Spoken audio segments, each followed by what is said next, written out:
Hello, I'm Father Joe Gambala, and welcome to Battles of the Bible. Back in 1989, when I was only 2 years ordained a priest, I treated my father on Father's Day to Auburn Hills. Remember Auburn Hills, the palace? And there we got to see the WWF, the old World Wrestling Federation. I was able to get ringside seats, so this was going to be a fun time, and a fun time we did have.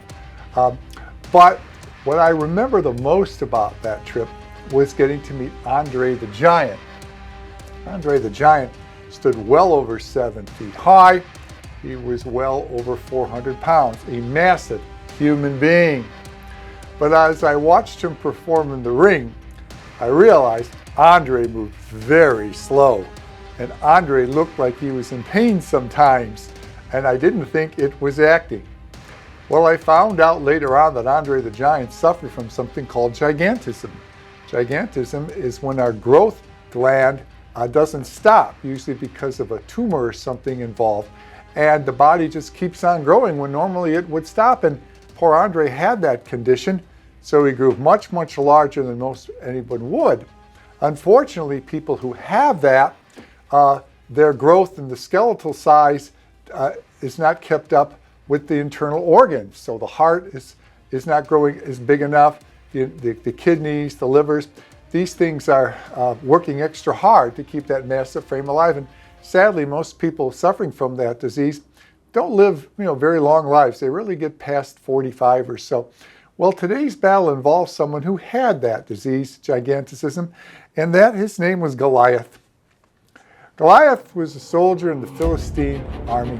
The Philistines were very pagan people, and they had invaded Israel. In fact, they had captured the 10 Commandments, and they were forging deeper into Israeli territory, and King Saul mustered an army to try to stop them. Well, the Philistines' main soldier, their biggest soldier, their strongest soldier was Goliath, and they put heavy metal all over him.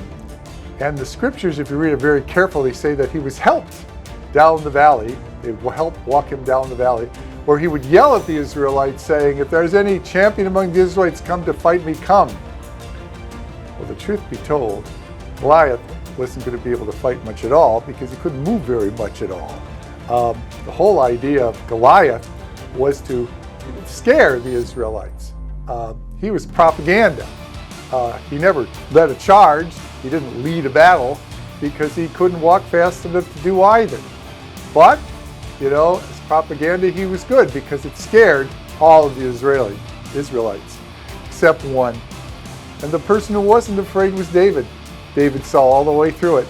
Now, of course, David didn't know about the disease of gigantism, but he did know that if you used the right kind of sling, you could take out Goliath, just as he had taken out Asiatic lions and Syrian bears. For David was a shepherd boy. He grew up shepherding sheep. Now you would think, why would you let a little kid, 12, 13, 14-year-old kid, go out into the wild where there are Asiatic lions and Syrian bears, which existed in Israel 1,000 years before Christ? Well, they were well armed with these slingshots. And I'm not talking about little slingshots you'd see in a store and used to shoot something a few feet. I'm talking about something with a long strap. And at the end of that long strap was a pocket to put in a stone, and then another strap to hold on to. And you'd swirl it really, really fast around your head, and then you'd let go at the right time. And that stone would come with such velocity that it would sting a lion and sting a bear to the point that it would chase them away. And David had practice with this in protecting his flock. To David, looking at Goliath, well, it's just like a poor imitation of a bear or a lion. David goes forward, and of course, with one sling of the stone, takes Goliath down. Goliath, of course, represents the pagans, thinking that they could conquer the people of God, and David represents the people of God, the Israelites who believe in the one true God. That's a great way to think about our series that we're talking about, the power of God in battle. David is victorious for obvious reasons. He knew what he was doing, and what he was doing was real. Goliath, of course, was a fake, was a fraud. So as we go through this series about the other battles, think about what's real and think about what's fake. because the reality is the power of God always prevails.